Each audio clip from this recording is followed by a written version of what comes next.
Thank you very much, Robert. That was an insightful presentation for sure. And it feels like cyber intelligence is no longer a luxury, but a real must-have. Yeah, it's always better to be prepared than sorry, right? That's exactly right. However, our next speaker will be talking about something a little less predictive. Yeah, that's right. So we have one of our principal malware researchers, Robert Lipovsky, and he's going to take off his superhero cape and get ready to talk to us on stage about the ongoing war in Ukraine, but this time from a cyber angle.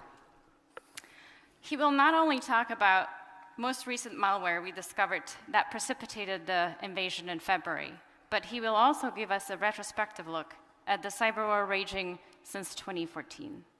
So welcome to the stage, Robert.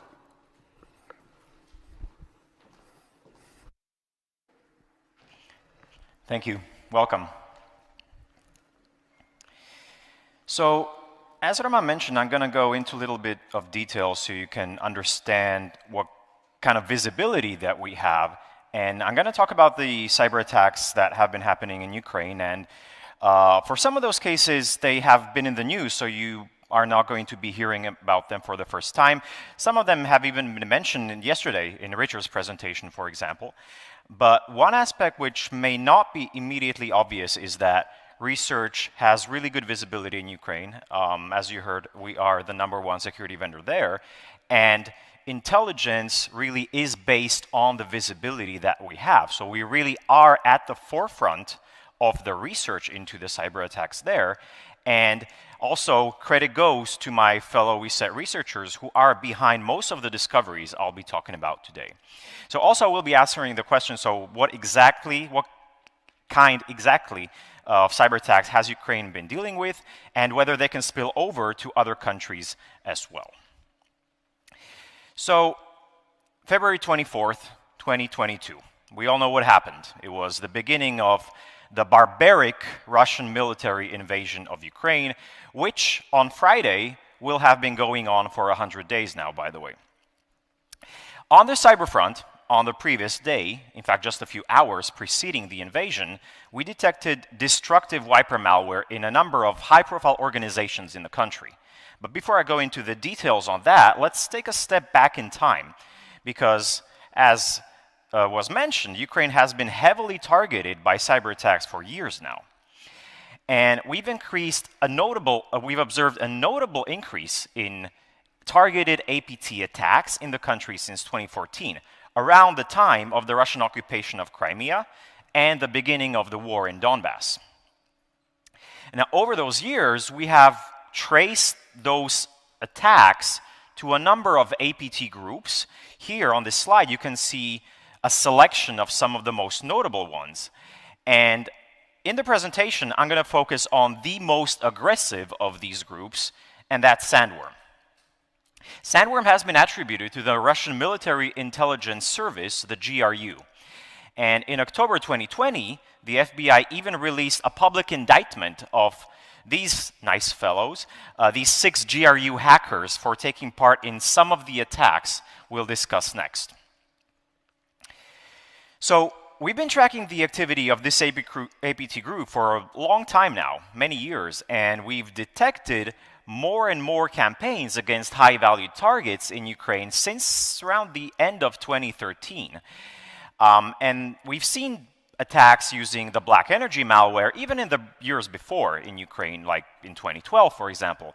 But they really intensified from the end of 2013 and the early 2014. And Sandworm targeted all types of organizations, including government, diplomatic, media, transportation, even the Ukrainian elections. In terms of their TTPs, one of the main methods that Sandworm would use to infiltrate organizations was through carefully crafted, highly targeted spear phishing emails. And here's actually one example that even used the war in Donbass as a lure. The translation from Ukrainian goes roughly that Arseniy Yatsenyuk, who was the prime minister at the time, has instructed the Prosecutor General's office, the Security Service of Ukraine, the Ministry of Internal Affairs, and the Ministry of Justice to check every parliament member, political parties, members of NGOs for their involvement in the support of separatists in the East. And that in the attachment, there was a PowerPoint presentation with the list of these alleged separatist or terrorist supporters. So as you can see, this is some really good social engineering here. This isn't your common Nigerian prince scam. And as you can probably guess what was happening in the background of when the recipient opened this email, so this would lead to the download and the installation of black energy from the attacker's remote server. And this also exploited a zero-day vulnerability in PowerPoint. So this means that the recipient that opened the attachment could have had the latest and greatest fully patched versions of Windows and Microsoft Office installed and still be compromised. So that's just an illustration of the technical capabilities of these attackers. As I said, black energy was used in many campaigns against many organizations in Ukraine, but definitely the most notable attack was the one against the Ukrainian power grid. This attack was planned for several months. This was not a quick operation. It took lots of planning, and it culminated in December 2015 when it became the first ever blackout ever caused by a cyber attack. It was facilitated by the black energy malware, and I stress the word facilitated. You'll understand why later when I talk about Indestroyer. So it was facilitated by black energy, and it was carried out in a coordinated manner against at least 4 electric distribution companies in various regions around the country, so-called oblenergos. And the attackers then misused remote access connections to then manually switch off the flow of electricity, and as a result, the homes of around 230,000 Ukrainians all across the nation went dark up to 6 hours, depending on which region was hit. So here's a video taken by one of the operators at one of those targeted electrical substations. And it's showing, look, the attackers are remotely connecting to these workstations. They're interacting with the SCADA software installed in the environment and being used, manipulating with switches, with circuit breakers, and saying, look, it's not me who's touching the mouse or the keyboard. So that was the first mass power outage ever caused by a cyber attack, but the attackers didn't stop there. Almost exactly 1 year later, in December 2016, there was another blackout, also caused by a cyber attack, also caused by sandworm. And this time, the attackers really stepped up their game. There were a couple of notable differences between this and the previous year's incident. For example, in this case, only one electricity transmission substation was hit, but it was a large one. It was the Kiev North transmission substation. Also, the impact, a blackout lasting around 1 hour. But the attackers, they had much bigger ambitions. We discovered the malware that they used, Indestroyer, and Indestroyer, unlike with the previous year's manual disruption, as you've seen in the video, the attackers clicking on the switch in the SCADA software, Indestroyer was the first ever malware specifically designed to attack power grids in an automated way. What that means is that it was able to communicate with those switches and circuit breakers in their own industrial language. So Indestroyer, quote unquote, spoke for industrial communication protocols, and in this automated way, at a specified time, would send commands to these circuit breakers to de-energize the power lines. But as I mentioned, the attackers wanted to accomplish more than that.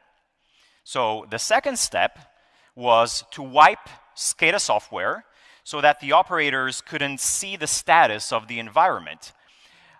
Visibility and control is really important, even as you've seen, we've discussed in the previous presentations. And through this wiper component, the attackers were trying to deny the operators that kind of visibility. They couldn't see the status, they couldn't control, and with the lights being switched off, they couldn't, have the power and the control to restore it. And then thirdly, Indestroyer would attempt to disable protection relays. And this is really important. These protection relays play a very important role in power grid operations. As the name suggests, they're in place to protect the grid from harmful states by monitoring variables like current, voltage, frequency, and so on. And by taking these devices out, by attempting to disable them, the attackers were trying to make the grid vulnerable. So what happened next? Based on the experience from the previous year, the fact that the operators would be willing and would actually go into manual mode to restore the flow of electricity, and the attackers were counting on that exactly. So with the protective relays being disabled, the grid could potentially become unstable upon re-energizing, flipping the switches back on, and that could possibly, theoretically, lead even to physical damage of hardware, which we believe was the ultimate goal of the attackers in this second incident. And had it been successful, the outage would then last not hours, like in the previous case, but days or potentially even weeks until the damaged equipment would be repaired or replaced. So the Russians had high ambitions in the industrial attack, but they failed. So as I said, the attack only lasted 1 hour. A lot of those components of the attack failed, in part because of the better resilience of the Ukrainian defenders, and in part because of some coding mistakes that the attackers made in Destroyer.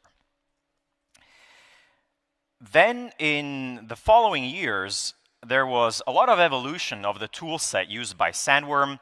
The group split its activities, so there was the gray energy cluster, which continued attacks against the energy sector. We consider it to be the successor of black energy. And then there was Telebots, which carried out attacks primarily against the financial sector in Ukraine. And Telebots was also the subgroup behind the infamous NotPetya outbreak in June 2017. We all heard about NotPetya. So this disruptive fall ransomware, and by fall ransomware, I mean it was ransomware. It encrypted files. It even displayed a ransom message. But it wasn't doing it for financial gain. That was just a cover. Its actual goal was disruption, sowing chaos, and a demonstration of power of the Russian hackers. And the disruption was enormous. It crippled the whole country. People couldn't pay at point-of-sales terminals in supermarkets. They couldn't buy gas at gas stations. And everyone saw the effects of this malware. And even the whole cybersecurity industry was analyzing this. It was a big deal. But it was actually ESET researchers who uncovered two very important things about NotPetya. Firstly, the attribution. We discovered that it was Sandworm, GRU Sandworm, who was behind this. And secondly, its origin, or the patient zero.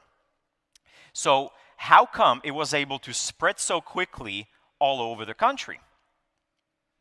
Well, the compromise spread from a software company called Medoc, which was small, but it was influential because this was the provider of the most popular accounting software used by the majority of companies in Ukraine. And through the supply chain compromise of Medoc, the GRU was able to infect those companies all over the country, and through that infection launched the NotPetya outbreak. But as we also know, it didn't just stop in Ukraine. After a few hours, the destructive potential of NotPetya was also spreading globally, beyond Ukrainian borders. That's because NotPetya propagated as a network worm using the NSA-leaked Eternal Blue exploit. And many global companies had branches and network connections to Ukraine and got infected through them. So, as I said, the damage was enormous, both in Ukraine and also globally. And even until today, NotPetya is considered to be the most devastating, the most costly cyber attack in history, with damages adding up to over $10 billion US.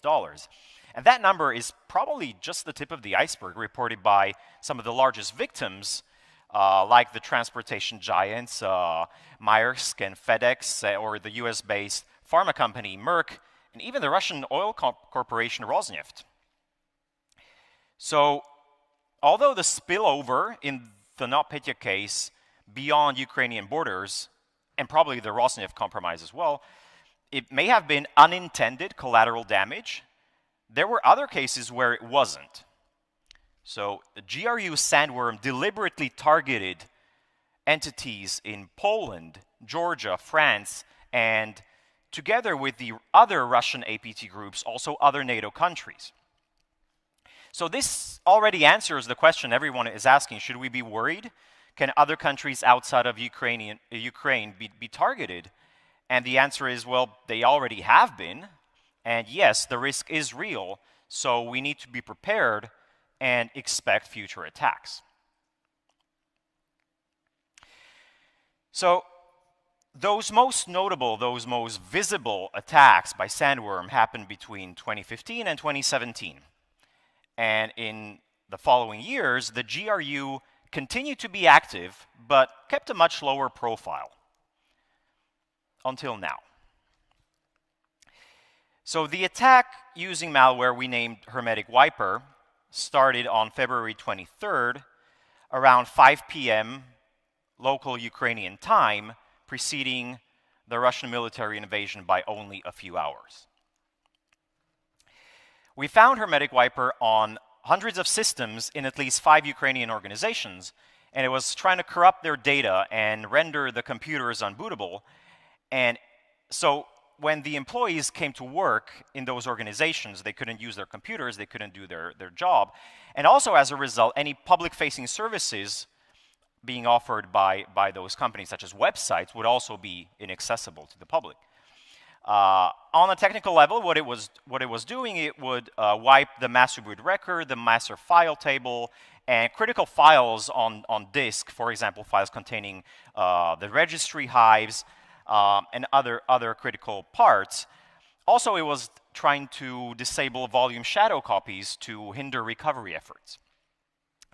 The timestamp found in the executable suggests that it was compiled on December 28th, 2021. So unless the timestamp had been tampered with, this malware was prepared several months in advance. Then on March 14th, we discovered another dangerous wiper in Ukraine, Caddy Wiper. According to our telemetry, Caddy Wiper was found on dozens of systems in a select number of organizations in the financial sector. On the technical level, Caddy Wiper is one of the more advanced wipers. An example of that is that for file system operations, it would hijack drivers of legitimate disk partitioning software. Also, an interesting feature is that it was avoiding destroying data on domain controllers. So in order to retain access inside the victimized organization while still disrupting their operations.